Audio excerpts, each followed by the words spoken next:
बिहार में छपरा के निकट आज तड़के नई दिल्ली डिब्रूगढ़ राजधानी की 12 बोगियां पटरी से उतरी। घटना में लगभग 5 लोगों की मौत। हादसा तड़के 2 बजे के आसपास गोल्डनगंज और छपरा स्टेशन के बीच हुआ। गृह मंत्री राजनाथ सिंह ने दिल्ली डिब्रूगढ़ राजधानी एक्सप्रेस हादसे के बारे में प्रधानमंत्री नरेंद्र मोदी को जानकारी दी। प्रधानमंत्री ने इस हादसे पर गहरा दुख व्यक्त किया। गृह मंत्री ने कहा है कि हादसे के लिए माओवादियों को जिम्मेदार ठहराना जल्दबाजी होगी। छपरा के पास हुए रेल हादसे के कारण उस रूट की 72 ट्रेनें प्रभावित हुई हैं। 25 ट्रेनें रद्द कर दी गई हैं, जबकि 24 रेलगाड़ियों को आंशिक रूप से रद्द किया गया है। सरकार ने मृतकों के परिजन को 2-2 लाख रुपए और घायलों को 1-1 लाख रुपए मुआवजा देने की घोषणा की है।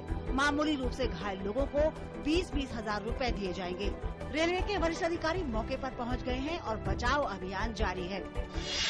भाजपा नेता और स्थानीय सांसद राजीव प्रताप रूडी ने कहा कि हादसा जांच का विषय है और जब तक इस मामले में कोई सुराग नहीं मिलता, कुछ कहना ठीक नहीं है।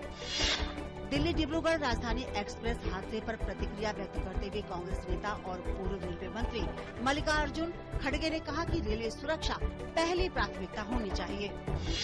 पूर्व रेल मंत्री लालू प्रसाद यादव ने छपरा में हुए रेल हादसे पर दुख जताते हुए कहा कि इस दुर्घटना की जिम्मेदारी रेल मंत्रालय की है। उन्होंने इस तरह के हादसों को रोकने के लिए ठोस कदम उठाने पर बल दिया।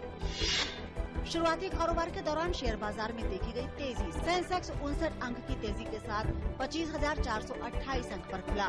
निफ्टी भी 5 अंक की तेजी के साथ 7,585 अंक पर पहुंच गया।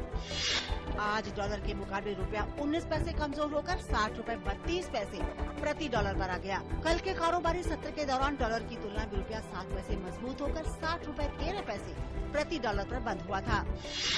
इराक के अचानक दौरे पर गए अमेरिकी विदेश मंत्री जॉन केरी ने कहा है कि अमेरिका इराक को हर तरह की मदद लगातार देगा।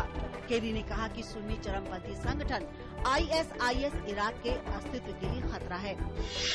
पेशावर हवाई अड्डे पर उतर रहे पाकिस्तान इंटरनेशनल एयरलाइंस के एक विमान पर गोलियां चलाई गयीं, जिससे एक व्यक्ति की मौत हो गई और 2 अन्य घायल हो गए।